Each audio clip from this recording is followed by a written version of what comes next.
நம்ம கிட்ட இருக்கக்கூடிய மிகப்பெரிய இழி குணம் என்ன தெரியுமா? நாம் பேசுவதை எல்லோரும் கேட்க வேண்டும் என்று துடிக்கின்ற நாம், அடுத்தவர்கள் பேசுவதை கேட்பதற்கான மனநிலை, மனபலத்தை பெறுவதே இல்லை. முக்கியமா வீட்டில்.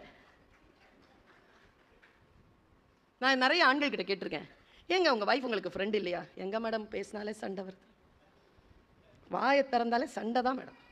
நான் ஒரு விஷயம், ரொம்ப நுட்பமா ஒரு விஷயம் சொல்றேன். பொருளாதார உறவுகள் இந்த 2 டாபிக்லையும் இல்லாம பொது விஷயங்களை பேசி பழகுகின்ற தம்பதியினரின் முதுமை வயது மிக ரம்யமாக இருக்கும். ரொம்ப ரம்யமா இருக்கும். பொருளாதார சண்டையோ உறவு சண்டையோ இல்லாமல் பேசுவது.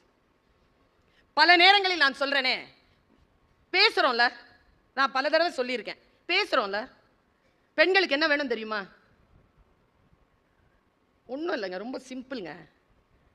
நீங்கள் அவங்கக்கிட்ட பேசணும்னு அவங்க எதிர்பார்க்குறாங்க வீட்டில். 2, அவங்க பேசுகிறத நீங்கள் கேட்கணும்னு எதிர்பார்க்குறாங்க. அவ்வளோ. 2ம் செய்கிறதே இல்லையே. சாப்பிட்டாச்சா? 11 மணிக்கு. குழந்தைங்களாம் சாப்பிட்டாச்சா? செலவுக்கு எதாவது காசு வேணுமா? முழிச்சிட்டு இருக்கிற இன்னும், தூங்கு. இது சொல்கிறதுக்கு எதுக்கு நீ? இப்போ ஒன்றும் இல்லை. இப்போ இங்கே வந்துட்டு போனீங்கல்ல, 9:30 மணிக்கு வீட்டில் ஆரம்பிக்கும் தோசைக்கல் வைக்கிறதுலேருந்து 11, 12 வரைக்கும் வீட்டில் இருக்கிற எல்லாருக்கும் 2 பேரும் பேசுனதையும் சொல்லி முடிச்சுட்டு தான் பொம்பளைங்க தூங்குவாங்க. ஆண்கள் எல்லாம் நல்லா தான் இருந்துச்சு, என்ன சாப்பாடு? அவங்க என்ன பேசுனா? அவங்களாம் பேசுறது தான் கேட்டுட்டு தானே இருக்கிற, தான் பேசுனாங்க. காலை வேலைக்கு போனோம்ப்பா. ஏன்பா கூப்பிட்டேன், வந்தியா? வரல. ஓ, இது ஆண்கள் மொழி. இது பெண்களுக்கு பிடிக்காது.